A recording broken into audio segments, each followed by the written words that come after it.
सब लोग सब लोग खूबसूरत है, सब लोग सुंदर हैं, तो ये चीज़ दिमाग में नहीं बैठा के चलना है। बहुत लोग दिमाग में लेके घूमते हैं, और हर एक चीज़ सही किया जा सकता है विद टाइम, अगर आपके पास अच्छी शिक्षा हो तो सबसे पहले किसी भी चीज़ पे फोकस नहीं करना है, सिर्फ अपने पढ़ाई पे फोकस करना है, क्योंकि बाद में जो भी चीज़ करना है आपको उसी के माध्यम से करना है, राइट। तो ये जर्नी था कि मुझे क्यों पढ़ना है, ये मतलब क्यों इतना मोटिवेशन था, मोटिवेशन होता है ना, तो ये सारी चीज़ें मेरी मोटिवेशन हुआ यानी करती थी। आपके अभी साक्षी बता रही थी कि इनके साल मोटिवेशन का कारण क्या था, हाँ। इन्होंने बताया। साक्षी, आपकी आपने जब विस्तार से यानी विशेष रूप से आईआईटी की तैयारी ही करनी है, ये कब से आपने सोचा? ये सर क्लास 9th या 10th, मुझे एग्जैक्टली याद नहीं है, बट यहाँ पे सुचीलो का जो बैच चलता था तो उसको हम ज्वाइन किए थे कि हमको भी पढ़ना है ट्यूशन, पापा से के अलावा भी हमको चाहिए कि हमें गुरु का नाम लेके यार हमको भी पढ़ना है। बाहर ट्यूशन कभी किया ही नहीं था मैंने, तो फिर सर के यहाँ हम पढ़ने आते थे। तो एक भैया नहीं है जिनका आईआईटी क्लियर हुआ था, धनंजय भैया। धनंजय भैया, हाँ। एग्जैक्टली धनंजय भैया यहाँ थे और हम वहाँ बैठे हुए थे। सुचि प्रिया में बहुत सारी मेरी दोस्त थी, वहाँ बैठे हुए थे और उनको सुन रहे थे कि उन्होंने आईआईटी कैसे क्रैक किया है। एग्जैक्टली सेम, मेरे को अभी पूरा वो चित्र दिमाग में आ गया है कि एग्जैक्टली सेम था। अभी इतना दिन हो गया मैं यहाँ हूँ जो मैंने सोचा था, तो उस समय मेरे दिमाग में आ गया था यार ये मतलब अगर मैथ्स में सबसे आगे बढ़ना है तो उस समय था सुप्रीम की आईआईटी अगर तुमने कर लिया तो फिर हो गया, तुम प्रूव कर दिए कि तुम मैथ्स में बहुत ज़्यादा ही इंटेलिजेंट हो, ठीक है। हाँ, तो मतलब उससे ऊपर कोई एग्ज़ाम ही नहीं है, आईआईटी से ऊपर कोई एग्ज़ाम ही नहीं है ये, मतलब उनको सुन के मेरे को पता चल गया था। तो भैया से बहुत सारा क्वेश्चन भी किए थे कि भैया कैसे करना है, क्या करना है। फिर वो बहुत सारा, वो उस समय पटना मेंटर्स में पढ़ते थे, तो वो बहुत सारा क्वेश्चन वगैरह करवाए थे हमसे। और सर एक ना वो हुआ था यहाँ पे कॉन्टेस्ट हुआ था, वो रामानुजन मैथमेटिक्स का, रामानुजन मैथमेटिक्स हाँ ओलंपियाड ओलंपियाड हुआ था, जो कि तुम हम लोग दिए थे। मेरा शायद मेरे को अब रैंक याद नहीं है, फर्स्ट या सेकंड, हाँ फर्स्ट रैंक आ गया था, ठीक है। और वो क्वेश्चन आप ऐसा नहीं सेट करते थे वो कि तो पता ही क्लास 10th के लेवल का क्वेश्चन नहीं हुआ करता था, उसका लेवल हाई होता था, ठीक है। और उसमें शायद फर्स्ट ईयर, मुझे एग्जैक्टली याद नहीं, मे बी फर्स्ट ही होगा, हाँ। तो वो एग्ज़ाम में सबसे अच्छा मार्क्स आया था, तो उससे मेरा और कॉन्फिडेंस बूस्ट हो गया कि हम तो चीज़ तो है दिमाग में आता है यार, मतलब टू बी ऑनेस्ट दिमाग में आता है कि हाँ भाई हमसे आगे कोई नहीं है, हम तो कर ही लेंगे, कर ही सकते हैं। फिर मम्मी को बोले कि मम्मी आईआईटी वगैरह का एग्ज़ाम है। मम्मी तो उस समय, मेरी मम्मी बहुत सपोर्टिव है, मम्मी का, मेरे पापा भी सपोर्टिव है, पर पापा का ऐसा था कि वो किसान, उनके पापा किसान थे, मेरे दादाजी फार्मर थे, तो उनको लगता था कि पैसा है उनके पास, बट ठीक है पढ़ लेना है 10th तक, 11th-12th भी कर लेना है, ग्रेजुएशन कर लेना है, नॉर्मल जॉब ले लेना है और आसपास रहना है। उनका ये थिंकिंग था, आउट ऑफ लव, मतलब प्यार के लिए कि पास बच्चा रहे। पर मम्मी जिस बैकग्राउंड से आई थी ना, तो मेरे नाना जी प्रोफेसर, साथ में एडवोकेट, वकील हैं, तो ना मम्मी का था कि नहीं मेरी बेटी एकदम बहुत बड़े बड़े इंस्टीट्यूट में पढ़े। मम्मी का यही सपना था, क्या करेगी वो उतना दिमाग में नहीं था, बट था कि बड़े बड़े इंस्टीट्यूट में पढ़े, जितने बड़े इंस्टीट्यूट में हम इसको भेज सकें पढ़ने के लिए, उतना ज़्यादा वो चाहती थी। तो मम्मी को बोले थे कि आईआईटी कर सकते हैं, तो मम्मी तो खुशी हो गई कि चलो सही है, खुद से ही तुम बोल रही हो कि तुमको इतनी बड़ी चीज़ करनी है। आजकल तो बच्चे ही नहीं बोलते, माँ बाप ही बोलते रहते हैं कि ये कर लो तो सही रहेगा तुम्हारे लिए लाइफ में, ठीक है। फिर आपसे सर डिस्कस की थी मम्मी की, आपको सर क्या लगता है ये कर पाएगी कि नहीं, ये सेम क्वेश्चन पूछा गया था आपके सामने में। और आजकल अगर ये सेम क्वेश्चन पूछा जाएगा तो सबको लगेगा कि अरे यार मम्मी तुम कैसे, कॉन्फिडेंस ही नहीं है मेरे ऊपर। पर उस समय ये सब क्वेश्चंस नहीं बोलते थे बच्चे, हाँ बिल्कुल भी नहीं। अब आजकल जितना आउट लाउड बोलते हैं, नहीं मेरे मेंटल प्रेशर हो रहा है, दिमाग प्रेशर हो रहा है, क्या बोलते हैं डिमोटिवेट हो जाएंगे, और क्या बोलते हैं एक और वर्ड नहीं, डिप्रेशन में चले जाएंगे, ऐसा कुछ एग्जिस्ट नहीं करता था कि डिप्रेशन क्या होता है। सामने में बोलती थी कि सर बताइए ना कर पाएगी कि नहीं, और डर लगा हुआ है कि सर क्या बोलेंगे, कर पाएगी कि नहीं। और सर से पूछा ही से जा रहा है कि तभी भेजना है, और सर यहाँ आके हम पढ़ रहे थे तो मम्मी को लगा कि एक बार पूछ लेते हैं। फिर उसी समय आनंद सर भी आए थे, आनंद सर मेरे यहाँ वही खाने के लिए, तो उनका पूरा स्टोरी तो सुन नहीं थे, खाने के लिए वही खाना देने के लिए मैं था कि नहीं हमको भी रूम में लेके जाना है, एक पूरी ही देना है, बट सर को प्रणाम करके पूछ लेना है कि सर क्या यहाँ पे मतलब पटोरी से कोई आदमी कोई लड़की जाके आईआईटी कर सकती है क्या, ठीक है। हम जाते थे बार बार पूरी देने, बोल नहीं पा रहे हैं, पूछ नहीं पा रहे हैं उनसे, ठीक है।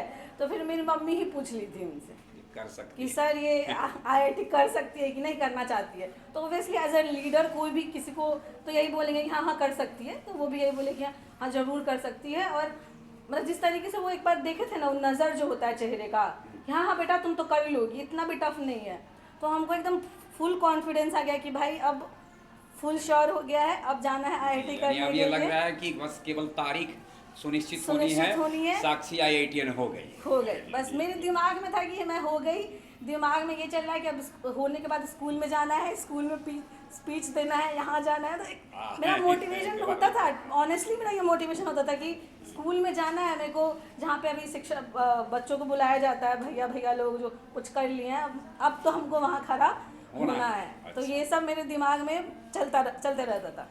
ठीक है, फिर 10th का एग्ज़ाम हो गया, फिर सर के यहाँ एक दो महीना हम पढ़ने के लिए आए थे, रिजल्ट जाने से पहले रेजोनेंस। हाँ, फिर यहाँ पे बहुत सारा बेसिक चैप्टर, एल्गोरिथम वगैरह ये सब लॉग वॉग। और उस समय हम लोगों का समर कैंप चलता था। वो सुबह में आते थे 10 बजे और जाते थे 4-5 बजे शाम में, तो वो इतने लंबे लंबे टाइम का, तो वो समर कैंप ज्वाइन किया था मैंने। फिर वही पूरा पढ़ के फिर सर से कोचिंग डिस्कस हुआ था कि सर इसको दिल्ली भेजा जाए। एक दो कोचिंग बहुत ज़्यादा ही बेस्ट थी उस टाइम पे, फिटजी दिल्ली और रेजोनेंस कोटा का। तो फिर दिल्ली के लिए मेरी एक मौसी है, तो वो बोलती है कि अरे बोलती नहीं है, बता, जो यहाँ का टर्म होता है बता, ये बता हो एकरा न भेज, कोई फुसला ले तो कहीं एकरा लेका बिगाड़ देते हो एकरा पूरे, ठीक है, से दिल्ली उल्ली ना भेज। जबकि फिटजी बेस्ट कोचिंग था, बट फिर भी कितना लोगों का पहली बार घर से लड़की बाहर जा रही है, सबको बाहर का बात सुनना होगा।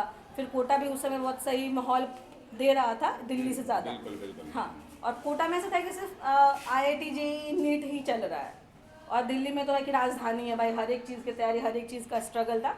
तो फिर कोचिंग भी वैसे ही सेलेक्ट किया गया था मेरा, रेजोनेंस। चलिए, ये कहानी थी उनकी कि इन्होंने दिल्ली तक का रेजोनेंस तक का सफ़र किया, फिर आईआईटी। किस वर्ष आप आईआईटी कॉलेज में किस साल एडमिशन हुआ आपका? 2019।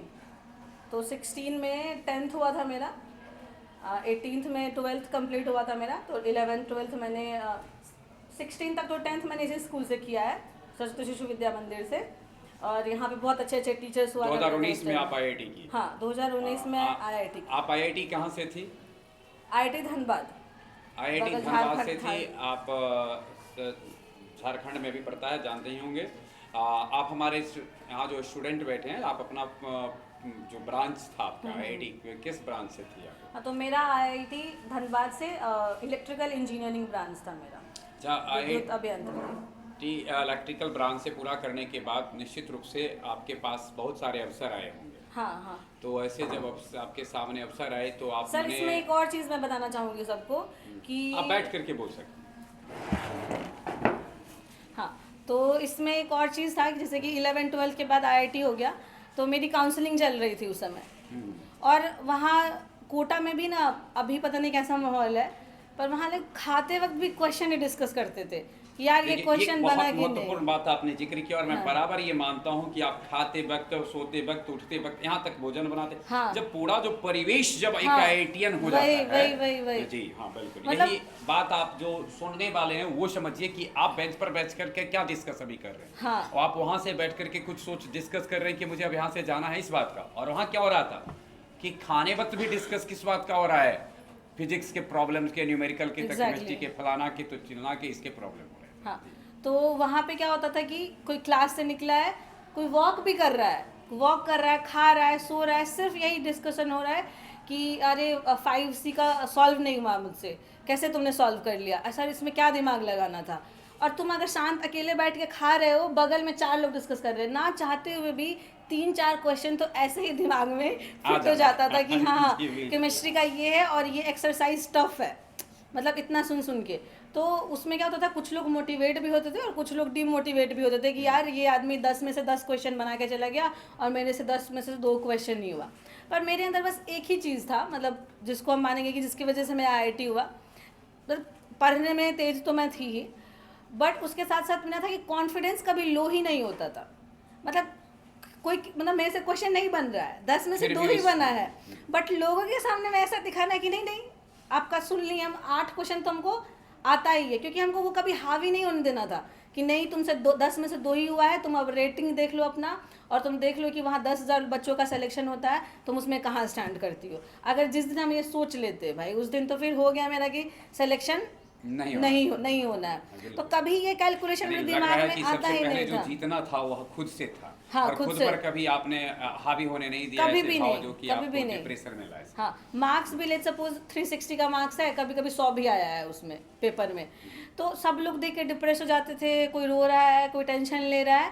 मेरा क्या होता था, एक इनबिल्ट फीचर था, ये मेरा मार्क्स नहीं है, ये गलती से आ गया है, ये मेरा मार्क्स नहीं है, मेरा मार्क्स इससे बेटर ही होगा। और जो कि रियल में हुआ, मतलब आज तक जितना भी मॉक टेस्ट दिया है मैंने 3 सालों में, मेरे एग्ज़ाम में उससे 20-30 नंबर बढ़ के आए हैं।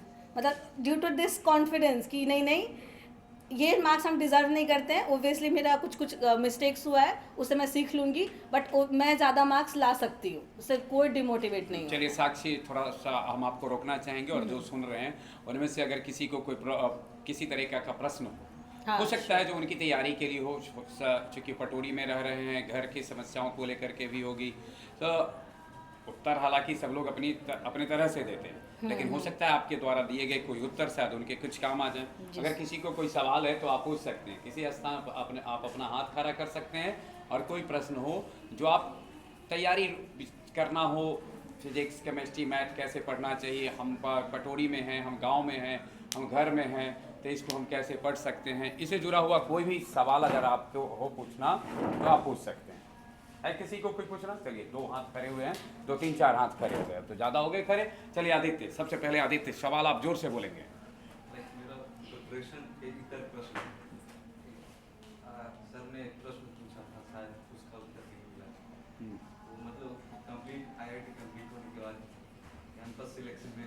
अच्छा हाँ, ये जी हाँ, ये आपको इंजीनियरिंग, कितने लोगों को इंजीनियरिंग करनी है? जिन लोगों को लगता है कि इंजीनियरिंग की ओर जाना चाहते हैं वो लोग हाथ खड़ा करें। हाँ। जिनके इच्छा है कि इंजीनियरिंग की ओर, और ये किसी को देख कर नहीं उठाना है, आपके अंदर होना चाहिए कि नहीं मैथ्स करना है और इंजीनियर बनना है। चलिए ठीक है। चलिए अब सवाल है उनका कि आपका IIT हुआ, तो IIT के बाद आप कैंपस ज्वाइन की होंगी, कैंपस प्लेसमेंट के लिए, तो उसके बारे में वो जानना चाह रहे हैं कि पहला प्लेसमेंट से जुड़ी हुई कोई वाक्या हो, आप अगर साझा कर लेना चाहती हैं। तो आपको प्लेसमेंट ही लेना है, लाइक आफ्टर इंजीनियरिंग, क्योंकि 2 प्लेसमेंट का जो हाईएस्ट प्लेसमेंट आपको किस प्रकार का? अच्छा, आपको कैसे मिला ये जानना चाह रहा है, उसको लेना नहीं है, मतलब आपको कैसे, आपके पास ऑफर क्या आया था ये पूछ। अच्छा, कितने का ऑफर आया था ये क्वेश्चन पूछना है? ये क्वेश्चन रिलेवेंट नहीं है यहाँ पे, इसका उत्तर नहीं दे पाएंगे, इसका उत्तर नहीं है।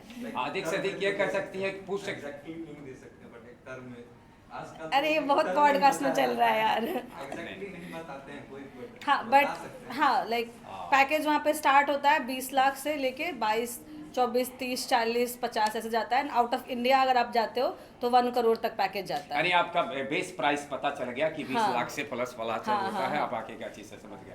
चलिए धन्यवाद। और अदर कोई क्वेश्चन है? हाँ पुलिस सौम्या, क्या प्रश्न है आपके? आपने मतलब बताया कि IIT इलेक्ट्रिकल्स ब्रांच था। हाँ, तो IIT में और ब्रांच भी होते हैं? बहुत सारे ब्रांच होते हैं, कोर और नॉन कोर होते हैं। नॉन कोर में सिविल, मैकेनिकल वगैरह आ जाता है, पेट्रोलियम ब्रांच वगैरह, जिसमें कि गवर्नमेंट जॉब की ज़्यादा अपॉर्चुनिटी होती है। और कोर ब्रांच में आ गया आपका कंप्यूटर साइंस, इलेक्ट्रॉनिक्स और इलेक्ट्रिकल, इसमें क्या बोलते हैं प्लेसमेंट्स मिलते हैं। और इलेक्ट्रिकल ऐसा ब्रांच है उसको एवरग्रीन बोला जाता है, आपको प्लेसमेंट भी मिल जाएगा उसमें।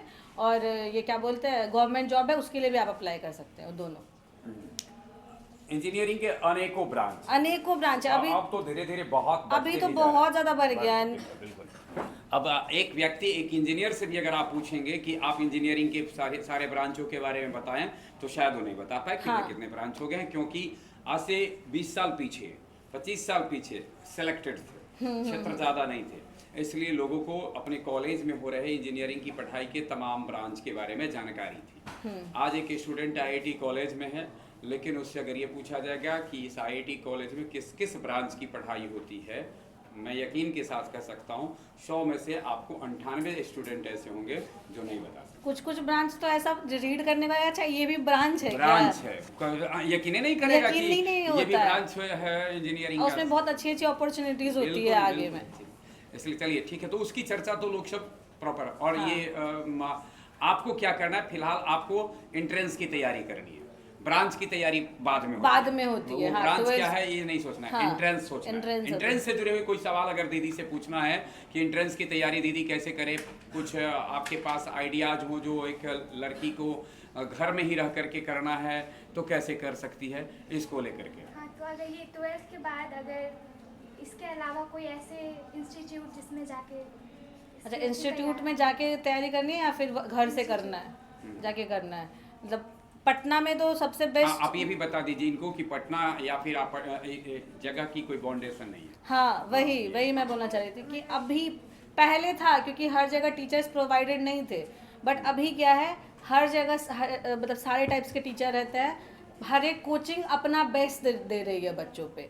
कोई भी कोचिंग ऐसा नहीं है कि कम मटेरियल है, कम पढ़ा रही है।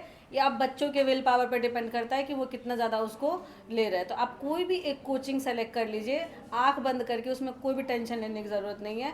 बस उसके बाद आपको तैयारी करनी पड़ेगी और सिलेक्शन हो जाए ऐसा। धन्यवाद। एक क्वेश्चन मैं आपसे ये करना चाहता हूँ कि आपने अपनी पूरी यात्रा की जो चर्चा की तो उसके दौरान पारिवारिक बात तो आपने की, लेकिन साथ साथ बेंच पर की भी एक बात होती है, लड़कियां जिनके साथ हम हैं बैठे हुए। कभी जब आप 10th में थी, 11th में थी, 12 में थी और आपने कभी जिक्र कर दिया हो IIT करेंगे या इसका, तो कभी ऐसा लगा कि आपकी सहेलियों ने इसका मजाक उड़ाया हो? ऐसी स्थिति भी कभी आई कि अच्छा तुम IIT करने वाले, जैसे प्राय ऐसा हो जाता है, ऐसी स्थिति भी कभी आई? लड़कियों में तो ऐसे जलन होते हैं, बट वही है ना, मेरे से किसी को जलन नहीं होता था क्योंकि वो सब पहले आउटकास्ट कर देते थे कि आपकी सहेली से ठीक थी। हाँ, मेरी सहेली सब उसको पता था कि इसको बस पढ़ना है और पढ़ने के अलावा कोई दुनिया नहीं है इसका, तो उतना कोई ध्यान नहीं देते थे। अच्छा चलिए, कोई ऐसी सहेली भी थी आपकी सर्किल में जो आपको उस दुनिया से अलावा किसी दूसरी दुनिया में भी खींचने की कोशिश कर रही थी कि चलो थोड़ा थोड़ा इस दुनिया में भी रहो? जैसे कह कि सब जानती थी कि ये पढ़ने ही वाली है, खाली इसे खाली पढ़ाई की चर्चा करो, कोई और चर्चा ले, लेकिन कोई कभी प्रयास की? मतलब 4 दोस्त थे हम लोग, तो 3 ऐसे कुछ भी डिस्कशन कर रहे हैं उस टाइम पे, तो हम आके पूछ ले क्या चल रहा है, क्या चल रहा है? अरे कुछ नहीं, तुमको समझ में आएगा, तुम बच्ची हो। अच्छा, यानी वो समझ में आ गया हाँ, था कि यही यार बोल तुम के मतलब नहीं समझ में 3-4 बार, तुम अपना क्योंकि सबको पता था कि अगर फालतू बात होगा तो हम पक्की डांट देंगे कि तुम पढ़ाई करो, ये क्या चल रहा है, तो फिर वो लोग शेयर ही नहीं करते। पहले तो कहती थी मैथ का विषय नहीं है। अभी जाके वो लोग शेयर करते हैं सारी बातें कि स्कूल में क्या क्या हुआ करता था। अच्छा चलिए, यानी वो जो बातें 15-14 की थी वो 25-26 में क्लियर हो रहा है। मेरा अलग ही इन्वायरमेंट में था, मैं एक अलग ही बबल में रहती थी, मेरा अलग दुनिया थी यहाँ पे, बट दुनिया ही मेरा अलग था। IIT को लेकर के एक संशय की स्थिति रहती है, खास करके कि अब IIT कॉलेज के संख्या बढ़ गए हैं, IIT में जो नंबर्स भी इंक्रीज हुए हैं, ये सब काफ़ी बढ़ गए हैं। आज के डेट में 2026 में इसको करना कितना सुरक्षित आप समझ रही हैं? 26-27 से ये अभी जो 17 चल रहा है, आपके दौर से तो आगे आप काफ़ी निकल चुके हैं, 6-7 साल आगे की बात है, तो क्या लग रहा है कि आज बच्चे के अंदर जो ये संदेह पैदा हो रहा है कि करना चाहिए, सुरक्षित हम हैं नहीं हैं, इन चीज़ों को लेकर आप क्या करना चाहेंगी? तो सर, बहुत सारे लोग वहाँ करने चले जाते हैं, तो पहला क्वेश्चन ये आप खुद से पूछिए कि आपका गोल क्या है। अगर आपका गोल सच में एक इंजीनियर बनना है, उसके बाद IAS की तैयारी करनी है आपको, नॉट UPSC BPSC लोग करते हैं, उसके बाद IAS करना है, या फिर बड़े बड़े जो पब्लिक सेक्टर कंपनीज़ है उसमें आपको काम करना है, या फिर आपको प्लेसमेंट लेके जो टेक्नोलॉजी AI वगैरह जिन अभी फील्ड आ रहा है, ठीक है, उस पर वर्क करना है। वो सब चीज़ दिमाग में है, तब जाके ही मैं रिकमेंड करूँगी कि आप ये 2 साल अच्छे से पढ़ो और IIT में जाके सिलेक्शन लो। बट अगर आपका गोल UPSC करना है, BPSC करना है, सिविल सर्विसेज में बैठना है, तो मैं बिल्कुल भी रिकमेंड नहीं करूँगी कि आप अपना 2 साल उसको वहाँ पढ़ के, बहुत पढ़ना होता है, बहुत ज़्यादा पढ़ना होता है, मतलब पूरा ही तपाना होता है खुद को, तो वो तपाइए। फिर 4 साल इंजीनियरिंग जो होता है IIT से, वो बिल्कुल भी इजी नहीं होता है, एक दिन वहाँ काटना मुश्किल होता है। फिर आप वो करेंगे, इतना सारा पढ़ के आपका पूरा जो नॉलेज है वो पूरा बर्बाद हो कि आप एक SSC CGL में जाके आप एक जॉब कर लीजिएगा, जाइएगा ऑफिस सुबह से 10 बजे और आ जाइएगा 4 बजे, उसका कोई भी यूज़ नहीं होगा। तो यही है कि अगर किसी को उस फील्ड में कुछ करना है आगे लाइफ में, यानी आप अगर लगता है कि एज ए इंजीनियर आपको, अगर आपको लगता है हाँ कि कुछ करना देना है, तभी आप IIT जाइए। नहीं तो अगर आपको नॉर्मल इंजीनियरिंग बनना है, बहुत सारे इंजीनियरिंग कॉलेज है for degree. Bihar engineering college है, आप बिहार इंजीनियरिंग कॉलेज में एडमिशन ले लीजिए, आप पढ़िए जिस जो भी एग्ज़ाम के लिए आपको प्रिपरेशन करना है, साथ में टाइम आप मिलेगा। कर लें। पर वहाँ टाइम नहीं मिलने वाला अरे है। और कोई क्वेश्चन है जो आप साक्षी से जानना चाहते हैं? किसी और को? हाँ जी बोलिए संगम, अपना नाम बताइए और अपना क्वेश्चन। मेरा क्वेश्चन है कि मजबूरी में अगर IIT संभव है अभी, जब इतने कॉम्पिटिशन्स है आगे, जो भी एस्पिरेंट्स है उनको मतलब ज़्यादा मतलब मटेरियल या फिर मेंटर्स वगैरह होते हैं, तो क्या यहाँ रहकर पॉसिबल?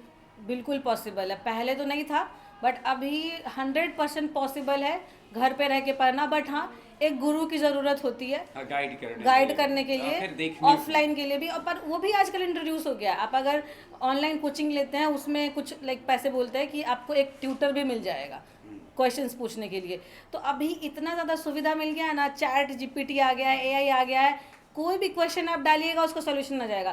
पहले हम लोग एक एक क्वेश्चन का सॉल्यूशन के लिए भी मरते थे कि ये क्वेश्चन का सॉल्यूशन बता दो। हालांकि मुझे लगता है कि इस संदर्भ में मैं थोड़ा सा, मेरा विचार थोड़ा इससे थोड़ा भिन्न है। क्योंकि अगर आप क्वेश्चंस रखते हैं और तुरंत उसका सॉल्यूशन आ जाता है तो फिर और एक क्या है कि क्वेश्चंस आपके पास है और सॉल्यूशन आ नहीं रहा है। हाँ। तो सॉल्यूशन आ नहीं रहा है और तब जो संघर्ष होता है, तब जो सफर होता है, वो और उसके बाद 10 मिनट 20 मिनट 50 मिनट या 10 घंटा के 10 बाद घंटा ही के सही, बाद, हाँ। अगर उसका सॉल्यूशन आता है तो जितना आप तैयार हो पाते हैं IIT के लिए, उतना तुरंत जो सॉल्यूशन आ जाता है कुछ नहीं हो पाता। सर तो आप ये जब खतरा भी है। 200% एग्री करते हैं इस बात पे। तो यही मैंने कहा कि यहाँ ये सुविधा खतरा भी यस, पैदा अगर करता है। मेरे टाइम पे अगर ये सब होता इतना सुविधा, तो हो सकता है मेरा क्लियर नहीं होता।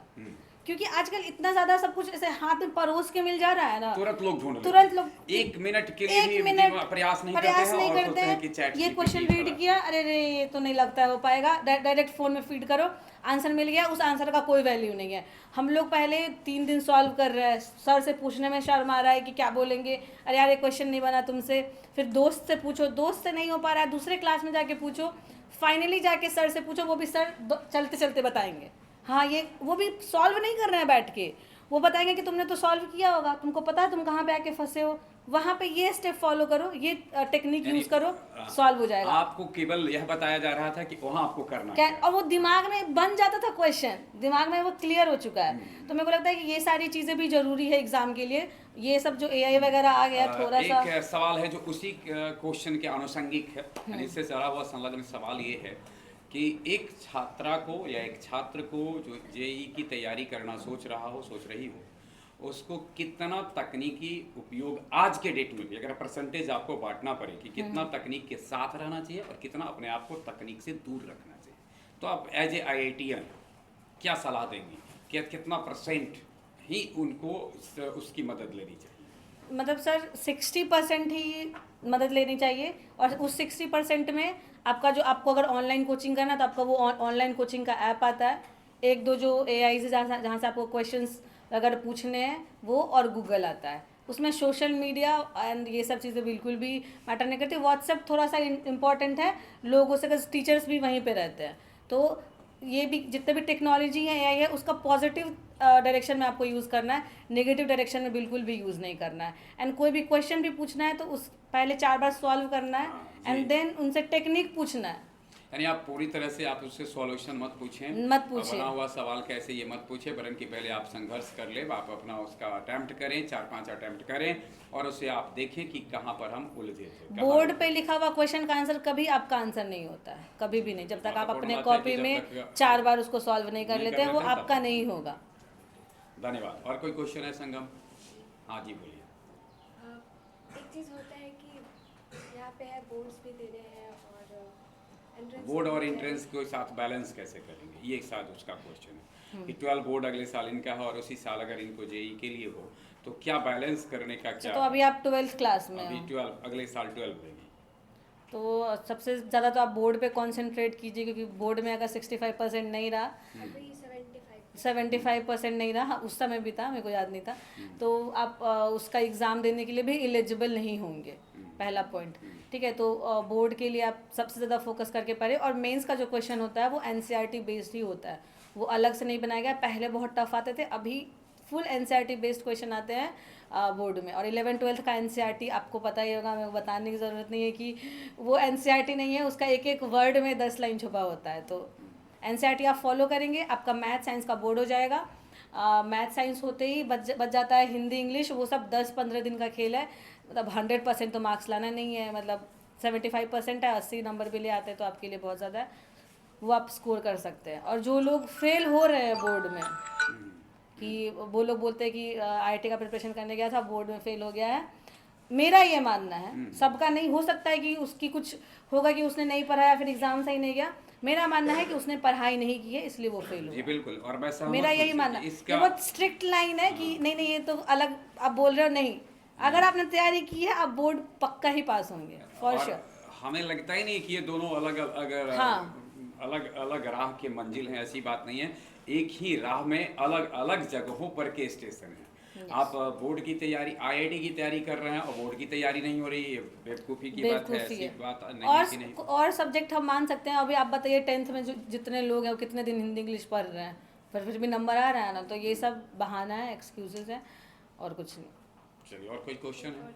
हाँ हाँ, हाँ। प्रिपरेशन के लिए होता है कि 11th मेंस के लिए 11th बेसिक होता है और 12th उसके बाद फिर एडवांसमेंट। तो शुरुआत कैसे करनी चाहिए?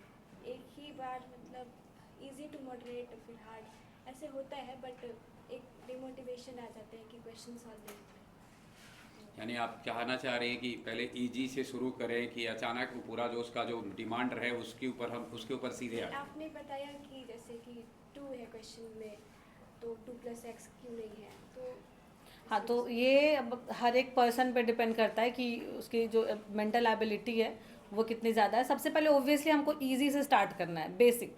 वो डेफिनेशन वाला क्वेश्चन हमसे बन रहा है कि नहीं, सम ऑफ रूट्स माइनस b/2 होता है, तो पहले उस टाइप के क्वेश्चन सॉल्व करने हैं, एंड देन जाके उसमें बहुत सारा वेरिएबल्स ऐड होगा, मॉडरेट करना है। अगर आप मैं मॉडरेट क्वेश्चन सॉल्व करती थी, मैंने हार्ड नहीं किया है सॉल्व। हार्ड 100 में से 10 ही सॉल्व होता था, ऐसा कुछ भी नहीं था कि, क्योंकि वहाँ पे भी बहुत बड़े बड़े इंटेलिजेंट AR1 लाने वाले, 10 लाने वाले, 100 लाने वाले हैं। अगर आप इजी कर लेते, मॉडरेट तक पहुँच जाते हैं, तो फॉर श्योर आप कर सकते हैं। हार्ड तक जाने की बिल्कुल भी ज़रूरत नहीं है, क्योंकि 100 में से 33 मार्क्स ही लाना होता है आपको वहाँ पे एक सीट सिक्योर करने के लिए। और कोई क्वेश्चन? चलिए, इसके अलावा किसी को क्वेश्चन है? कंचन भी हाथ उठाई थी। हाँ कंचन, बोलो। मतलब दीदी ने बताया कि उनका मैथ्स मतलब बचपन से ही बेहतर है, तो मैंने बचपन से मैथ पे उतना ध्यान नहीं दिया था। अब कैसे दिया जा सकता है? हाँ अभी बताइए, लीजिए कि आपका तो बचपन से मैथ की ओर था रुझान। हाँ। अब उसका जिसका कि बचपन में रूठा हो मैथ, तो उसको रिझाया कैसे जाए, रूठे को मनाया कैसे जाए, ये तकनीक बताइए। तो इसमें तो यही है कि आप जिस भी क्लास में है, तो आपको तो पहले ये देखना पड़ेगा कि किस क्लास से आपको मैथ्स नहीं आता है, क्योंकि मैथ्स में ऐसा नहीं है कि आप 8th में नहीं पढ़े, 9th में पढ़े और 10th में अचानक से आके हमको टॉप कर जाना है। वो जो भी पिछला टॉपिक है, पॉसिबल ही नहीं है, पिछला जो भी टॉपिक है उसको आपको सही तरीके से समझना होगा और इजी से शुरू करना होगा, क्वेश्चन बनाना होगा और प्रैक्टिस बहुत ज़्यादा करना पड़ेगा। और जो जितना तेज है वो कम प्रैक्टिस से काम चला सकता है, पर किसी का होता है कि नहीं उतना जल्दी सॉल्व नहीं हो रहा है। आप अगर 100 क्वेश्चन बनाएंगे, आप उस इंसान को बीट कर पाएंगे आराम से, आप आगे निकल पाएंगे। तो आप प्रैक्टिस कीजिए पुराने क्वेश्चंस को। पहले आप वहाँ उस पंक्ति को, उस जगह को ढूंढिए जहाँ गांठ है, हाँ, और वहाँ से शुरू करिए उसे। इजी एकदम। मेरा लॉग बहुत टफ लगता था, तो पहले इजी क्वेश्चन उसको ही 100 बार बनाना है, इतना कि वो क्वेश्चन बन जाए। फिर थोड़ा सा लाइक हल्का लेवल इंक्रीज करना है, फिर उसको सॉल्व करना है, उसका 100 क्वेश्चन। तो आपको मेहनत बहुत करनी होगी, प्रैक्टिस बहुत ज़्यादा करनी होगी, उससे हो जाएगा। मैथ्स में प्रैक्टिस बहुत चाहिए होता है, प्रैक्टिस करके वो हो जाता है, दिमाग में आ जाता है। कैसे कि रोज़ पजल आप सॉल्व करते हो, तो पेपर वाला तो 10वें दिन आप आराम से सॉल्व कर सकते हो। जो कभी किया ही नहीं है उसको फर्स्ट डे दोगे, कैसे सॉल्व होगा? तो बस प्रैक्टिस। चलिए, धन्यवाद। ये थी आप साक्षी से आप लोग सवाल पूछ रहे थे और साक्षी आपके सवालों का उत्तर दे रही थी। साक्षी से कुछ सवाल और साक्षी के निजी जीवन से। निजी जीवन में मैं बहुत निजी नहीं बात कर रहा हूँ, निजी लक्ष्य की ओर। साक्षी जहाँ है अभी उसके आगे कुछ सोच रही है। साक्षी पहले तो ये बताएंगे कि वर्तमान में आप किस क्षेत्र में जॉब कर रही हैं? हाँ, तो अभी मैं एक्सिस बैंक में as a business analyst work कर रही हूँ। मैं 2 लाइन में बताऊँगी बिजनेस एनालिस्ट क्या होता है। तो अभी जितना भी आप बैंकिंग देख रहे हैं ऑनलाइन हो गया, आप यूपीआई ट्रांजेक्शन्स करते हैं। एंड किसको पता है यूपीआई, मतलब यूपीआई इंडिया के बारे में किसको कितने लोगों को पता है? देखिए कई लोगों ने हाथ उठाया, लेकिन दूर दराज से खैर उठा रहे हैं। यूपीआई का बोलिए। हाँ बोलिए, आप बोलिए यूपीआई आप ही बता दीजिए। यूपीआई मनी ट्रांसफ़र ट्रांजेक्शन का एक है। और इसमें सबसे एक इंटरेस्टिंग फैक्ट ये है कि ये बस इंडिया के पास है। अच्छा। आउट ऑफ इंडिया आप यूपीआई यूज़ नहीं कर सकते। अगर आउट ऑफ इंडिया आप जाते हो और बोलोगे भैया स्कैनर दिखाइए, तो भैया के पास स्कैनर नहीं है दिखाने के लिए, वहाँ पे अभी भी क्रेडिट कार्ड यूज़ होता है। तो ये इंडिया के पास ही है यूपीआई, जो हम लोग 1 सेकंड में किसी को पैसा ट्रांसफ़र कर दे रहे हैं। तो इस पे जो भी ऑनलाइन बैंकिंग का वर्क होता है एक्सिस बैंक का, बहुत सारे बैंक्स हैं, तो उसका एक सेंट्रल ऑफिस होता है जो कि बॉम्बे या बेंगलुरु में है। तो वहाँ पे पूरा ऑनलाइन बैंकिंग हम लोग संभालते हैं कि लोन से रिलेटेड हो गया बहुत सारे, तो वो मेरा अलग फील्ड है।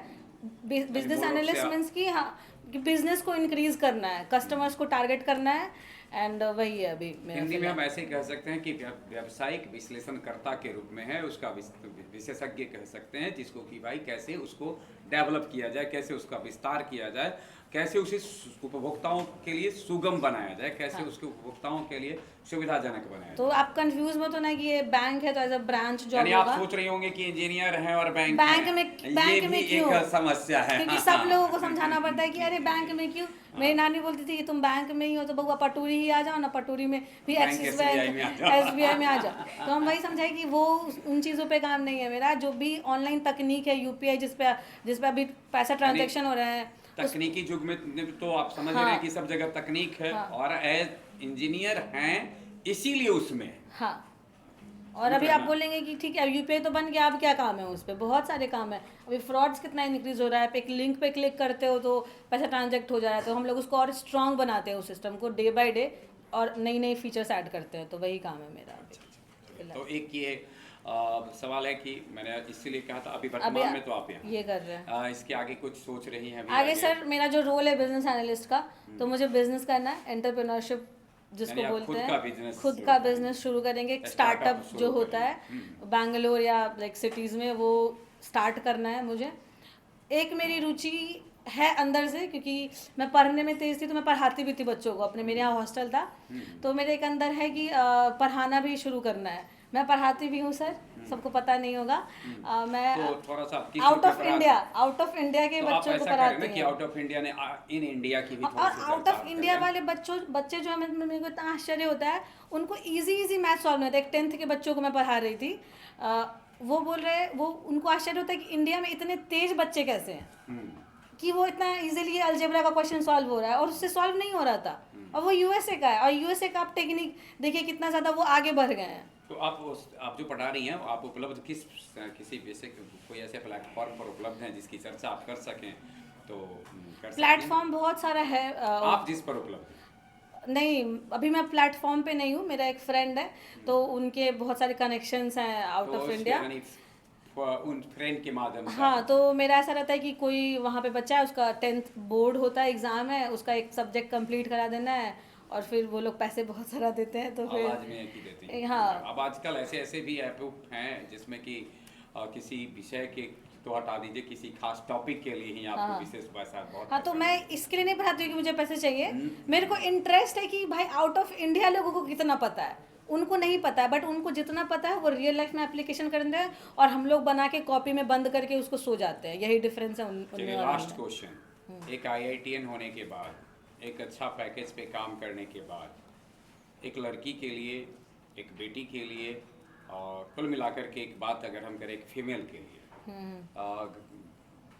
उनकी कुछ और जिम्मेदारियां होती है, वो आपके उससे आप महसूस कर रही हैं, उसे निभा पा रही हैं, या आप उसको दोनों आप जो कर रही हैं उसमें इसको आप एक बाधा के तौर पर, एक रोध के तौर पर, एक रुकावट के तौर पर देख रही हैं? यानी ऐसा लग रहा है कि बेटी की भूमिका निभाना, अन्य भूमिकाएं भी हैं, तो इन भूमिकाओं को निभाने में आपको कोई परेशानी हो रही है या सब कुछ ठीक ठाक चल रहा है? मतलब मैं जितना कोशिश कर रही हूँ कि मैं घर को भी सपोर्ट करूँ, और मैं बेटी तो बिल्कुल भी खुद को नहीं मानती हूँ, घर का बेटा ही मानती हूँ कि नहीं, मेरा कहने का अभिप्राय बेटा बेटी से इस सेंस से नहीं था, मेरा कहने का अभिप्राय जो बेटी की जो जिम्मेदारी है। हाँ हाँ, तो वो मतलब और सर इलेबोरेट करेंगे, मुझे समझ नहीं आ रहा है कि क्या आंसर करना है लेकिन इस क्वेश्चन का। ये था कि कहने का अभिप्राय है कि अक्सर हाँ ऐसा होता है कि हम सुनते हैं कि हम काम करने के लिए कुछ चले गए, किसी क्षेत्र में चले गए, तो अब हमको थोड़ा सा दूसरी जिम्मेदारी जो है, पारिवारिक जिम्मेदारी, अन्य चीज़ें जो होती है, जिम्मेदारी तो समझ हाँ में हाँ, आना। समझ गई। तो इसमें कहीं ऐसा तो नहीं है कि टकराने लगता है या लगता है कि सामान्य है? नहीं, मेरा जॉब ऐसा है कि ये बिल्कुल भी अवरोध नहीं बन रहा है, मैं पूरा ही जिम्मेवारी निभा रही। इवन घर में चावल खत्म हो जा रहा है तो कॉल आ जाता है कि चावल खत्म हो गया है, चावल उपलब्ध करा चावल तो पापा को कॉल कर दो, पापा को बोल दो लेके आने के लिए, एक एक चीज के लिए कॉल आ जाता है, कहने का अभिप्राय कि हर एक चीज। हाँ, जहाँ आप हैं वहाँ से इस तरह का कोई झंझट नहीं है। मम्मी का श्रृंगार से लेके पापा का जितना डॉक्यूमेंट है, हेल्थ इंश्योरेंस है, वो सारा चीज़ मैं मैनेज करती हूँ सर बैठ के। चलिए, बहुत बहुत धन्यवाद, बहुत बहुत अच्छा लगा कि आप ये सारा चीज़ मैनेज करते हैं। आपको जो भी यहाँ पर सुन रहे हैं उनको अगर आपको कोई स्पेशल खास संदेश होगा जो आप देना चाहती हो, एक विद्यार्थी के तौर पर भी और एक इंसान के रूप में भी, यानी एक इंसान के तौर पर उनकी क्या जिम्मेदारी है और विद्यार्थी के तौर पर आप उनसे क्या एक अपील करना चाहेंगे? अब पहले हम विद्यार्थी वाला पोर्शन कवर करते हैं। तो एज अ विद्यार्थी, एज अ स्टूडेंट, मैं आपको यही बोलूँगी कि 3 चीज़ें आपके अंदर होनी चाहिए जीवन में, ठीक है।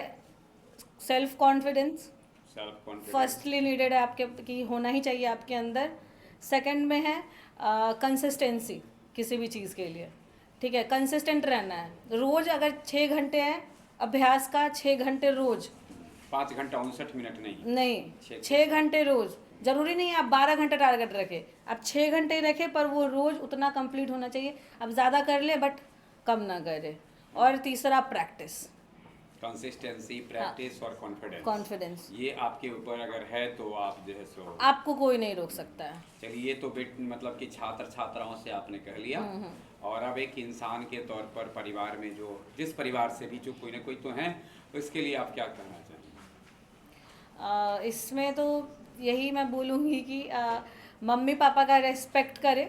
वो जो भी चीज़ें कर रहे हैं वो चाहते हैं कि आप अलग, मतलब कि आप सबसे बेहतर हो सबसे। आप नोटिस कीजिएगा कि कोई और किसी, मतलब कि कोई बच्चा आपको आके मारता है दूसरा का भी, तो मम्मी टेंशन में आ जाती है कि क्यों मार दिया, कैसे हो गया। तो वो आपके लिए जो भी चीज़ें सोच रहे हैं, मे भी आपको सही नहीं लगता है, बट वो आपके भले के लिए ही सोच रहे हैं। वो उतना ही तक सोच पा रहे हैं, ये हो सकता है, बट वो सिर्फ आपके लिए ही सोच रहे हैं। तो उनका जितना रिस्पेक्ट करो उतना कम है, और प्यार से रहो, यही है। चलिए, एक यहाँ पर कुछ सीनियर लड़की भी अभी आई हैं और शायद वो आपको ठीक से सुन भी नहीं पा रही हैं। एक जटिल क्वेश्चन मैं पूछ रहा हूँ। हाँ सर। और तो हो सकता है कि आपको थोड़ा सा इससे चोट पहुँचे।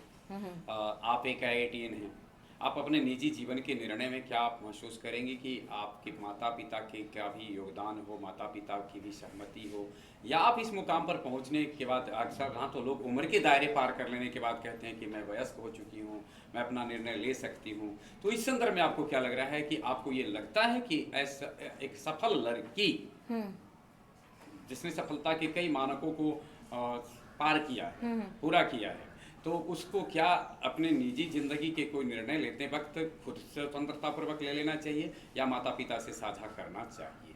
साक्षी, ईमानदारी में वही जो भी क्वेश्चन मैं अभी तक बताए वो हाँ, बिल्कुल अपने तरफ से जी बिल्कुल बोल रहे हैं। ये इस में नहीं कहना है कि ये प्रश्न का उत्तर हाँ, इसीलिए मैंने उतना नहीं बोला कि माता पिता है तो गिर जाओ, ऐसे बिलीव करो उन पे अंधा। नहीं, जो मैं महसूस करती हूँ वही मैंने बताया था। क्वेश्चन क्या था? हाँ, क्वेश्चन ये था कि सफल लड़कियां या फिर उम्र से पार किए हुए 21 साल 22 साल 23 साल किसी की हो गई हो, तो अपने निजी जीवन के निर्णय, और मेरा इशारा समझ गई। हाँ, तो एज अ साक्षी मैं जो हूँ, मैं सबसे पहले शेयर करती हूँ मम्मी से कि मुझे ये करना है। उनको बहुत हद तक मनाने का भी ट्राई करती हूँ, क्योंकि अभी जो मैं जॉब कर रही हूँ वो उनको बिल्कुल भी पसंद नहीं है। वो चाहती है कि मैं BPSC या UPSC का प्रिपरेशन करके सिविल सर्विसेज का जॉब करूँ।